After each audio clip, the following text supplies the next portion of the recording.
Hey, Hi, honey. How was your day? How did the candidate go in the interview? Do you think it'll be good for your organization? holy hell, talk about dress to impress. Who's gonna be there? Chris Hemsworth? You know it's Amy's birthday. Drinks with the girls. Oh, she's gonna be here in 10 minutes. I'm having a drink. Are you? Good idea. And to answer your question, yes. I think he'll be good. Which reminds me, have you thought more about joining us? AFM could really use your help. I have thought more about it, and I still want to be an actress. It's what I've always wanted to do ever since that first school play when I was 7.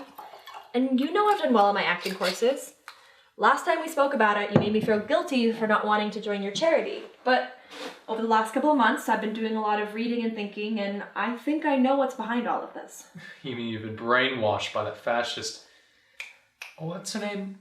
Ayn Rand nonsense. So Mussolini banned We the Living because she was fascist?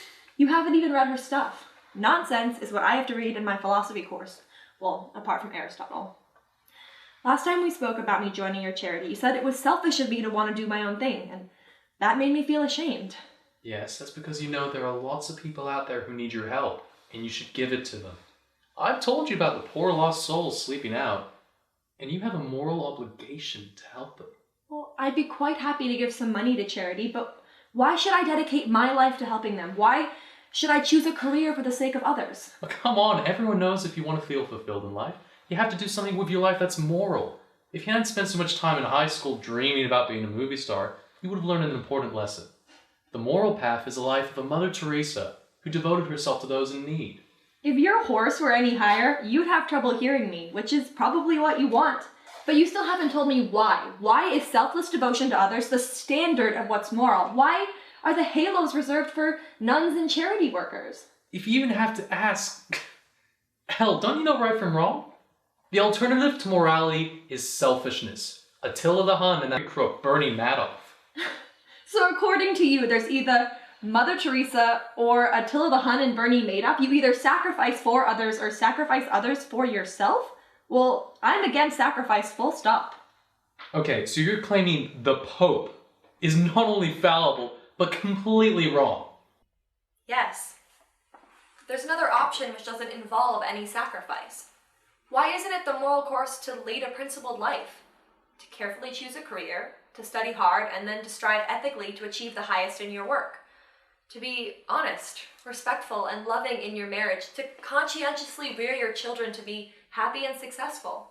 You know, in Ayn Rand's amazing novel, Atlas Shrugged, there's this industrialist, Hank Rearden, who's worked his way up from laborer to mine owner and steel producer. He struggled for 10 years to invent a new metal.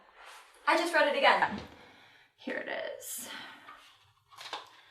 The nights spent at scorching ovens in the research laboratory of the mills. The meals interrupted and abandoned at the sudden flash of a new thought. A thought to be pursued at once. To be tried, to be tested, to be worked on for months, and to be discarded as another failure. The one thought held immovable across a span of 10 years. The thought of a metal alloy that would do more than steel had ever done. The acts of driving himself through the ringing torture of still not good enough, and then going on with no motor save the conviction that it could be done. And then the day it was done, and the result was called Rearden Metal. It's people like this we should admire, people with vision and determination who have improved all of our lives. But a selfish concern for your own interests is not the moral ideal. Remember, we're our brother's keepers. We need a morality to direct us to look after those in need. I know we're told that stuff growing up, but it doesn't make any sense. Actually, we need a morality to help us make the right choices to be successful and happy. Unlike an animal, we don't have automatic knowledge for survival. What about our instincts for self-preservation? Well, knowing you want to live is not knowing how to live. You need to choose the right goals and the right way to achieve them. Morality is a guide to help us achieve sustainable happiness. I mean, moral principles prevent us from straying into self-destructiveness and remind us to choose the path that's best for us long-term. For example, honesty stops you from damaging your reputation by lying or by throwing away your education by cheating on an exam. Integrity prevents you from harming a good relationship by cheating on your girlfriend or by not being there for a friend in trouble. Justice motivates you to speak out against a popular peer who's actually a spiteful liar and a bully. And rationality and independence stop you from trying a dangerous pill you're being pressured to take. Morality has to be about the self, about doing the right thing by ourselves. It's about achievement of values, not about giving them away. There's no place for self-sacrifice in a proper morality. In Atlas Shrugged, Ayn Rand advocates 7 virtues, which actually make a lot of sense.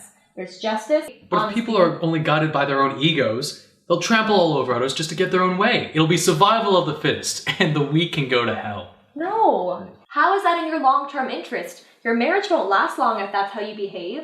And look at Bernie Madoff, in jail and his son committed suicide. If you trample all over your friends, you'll end up with none. And ignoring other drivers on the road is a ticket to jail or the mortuary. Didn't your parents ever teach you to be selfless? My parents were dedicated to being the best parents they could be. Their primary focus was me. So why wouldn't it be right to continue their work and try and make the best life that I can for myself? This allegedly logical code of ethics is only for the strong. They can then callously ignore the weak and the needy. Yours is the morality of, let them eat cake. How would the weak even survive, let alone be happy? If you'd used that tone of voice with me on our first date, it would also have been our last date. There are people out there working with no legs or arms. There's Stephen Hawking.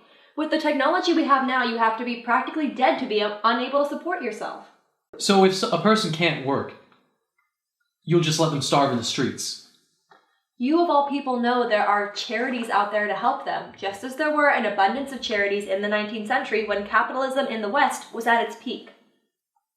So if a person loses their job, or their house burns down, or their child gets cancer, you'll do nothing. In the 19th century, there was also mutual help societies where everyone paid a regular amount, like insurance, so if someone fell on hard times, there was money to help them. This selfish way of life leads to a system where cigar-smoking bosses drink champagne while their workers risk injury and death in dangerous bird wool factories for $1 a day. Is that what you want? Stop using that 4-letter word beginning with M and ending with X. Look what capitalism has achieved for us in the West. Do you remember that diary my mother has, the ancestor who lived in the early 1700s? Well, before her husband died, they were quite well off, but she still buried 4 of her children before they reached their 10th birthday. And then after her husband died, they all lived in one room. She spent every hour of daylight sewing so she could put food on the table. And even then, it was just some bread and potato. Before the Industrial Revolution, at least 1/4 of England's population was on the breadline, just a piece of bread a day. And then when there was work in the factories, set up by entrepreneurs, your cigar-smoking, champagne-drinking capitalists, the living standards of even the poor soared throughout the 19th century. You mean those factories where children worked 14-hour days? The children were worse off before the factories. Back-breaking work in the fields from sunup to sundown, the factories brought better wages and cheaper goods so eventually parents could afford for their kids not to work.